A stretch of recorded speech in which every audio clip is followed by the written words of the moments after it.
All right, well, let's pick up where that's ended with Patrick Dangerfield, because Daly tore the game open with 4 goals on the weekend. But in the regular season, it's the big tomahawk, the big bear in the square who's the main man. So what I want to know from you is, who was the Cats' alpha forward, Danger or Hawkins? There's a reason we had Danger as the play on there. Now, I concede that Tom Hawkins is the Coleman medalist, and I also concede that he's the All-Australian full forward, so well done to him. But that is not the question here, Sarah, and you know this better than us.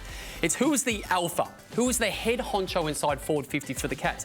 Now, I don't need to tell you that it was Dangerfield, because he told us with his actions on the weekend. Danger had the dermy strut when he needed it.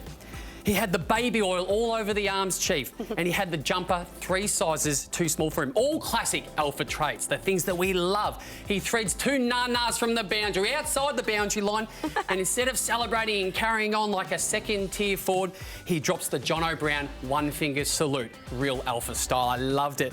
Then he lets little Tommy jog one into the goal line instead of calling for it because he wants to share it. Real alpha sort of behaviour. Now, Paddy is dermy when they were playing their football. Hawkins is you. Second fiddle when they're both in the forward line at the same time. Now, I shouldn't have to make this argument because Paddy did it for us on the weekend. Dangerfield is alpha. Simple as that.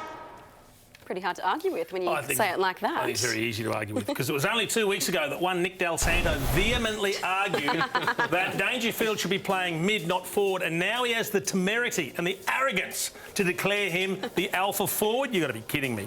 And it does matter that he's the All-Australian full forward and that he's kicked 46 goals to Dangerfield's 16.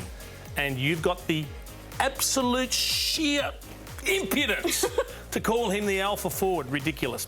The classical definition of the alpha male derives from the animal kingdom, and it represents a physical form of dominance over the other males. Now, let me tell you right now, Tomahawk would absolutely ragdoll Danger. He'd toss him around, give him a couple of clips without even raising a sweat. In fact, he could pick Danger Mouse up, twirl him over his head, fold him in 2 and pack him away in a suitcase.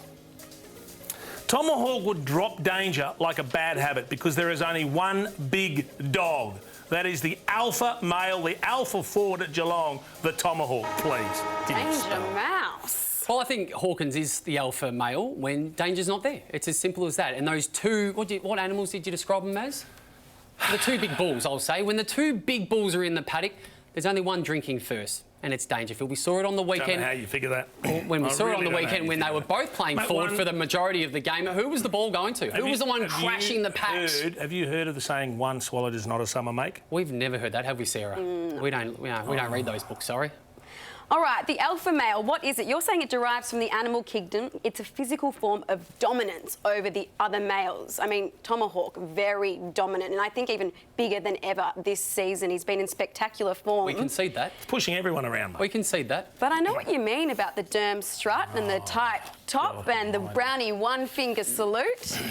Look at him, he doesn't like that any time I speak about it. But he's not the full forward. What? He's not the alpha male. The alpha male is Tomahawk. This one, over to Jason. Sarah. I love the way you love it. I thought I was in a position where I couldn't lose. I love it. Oh, okay.